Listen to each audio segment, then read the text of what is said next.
बुढाले किन फोन गरेछन् फेरि? हेलो माइली, हेलो माइली, के गरेको माइली? बसिराखेको, केही पनि काम गर्न सक्दिनँ। कस्तो टाउको दुखिरहेछ। छिटो आउनु, अनि आउँदाखेरि मेडिकलबाट निम्स लिएर आउनु। के भएर टाउको दुखेको?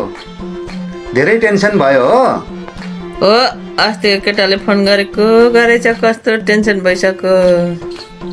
तेरी माइली, कहाँ निम्सले निको हुन्छ त टेन्सन भएर टाउको दुखेको?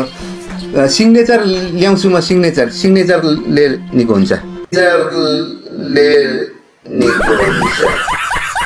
सिग्नेचर त कहिले खाएको छैन मैले। टाउको दुख्दा निम्स नै खाने गरेको छु।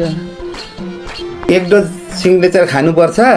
त्यो खाएपछि अनि अलिअलि लाग्छ, अलिअलि लागेपछि फेरि अर्को डोज थप्नुपर्छ। अनि सिग्नेचरले चट्टै पार्छ माइली,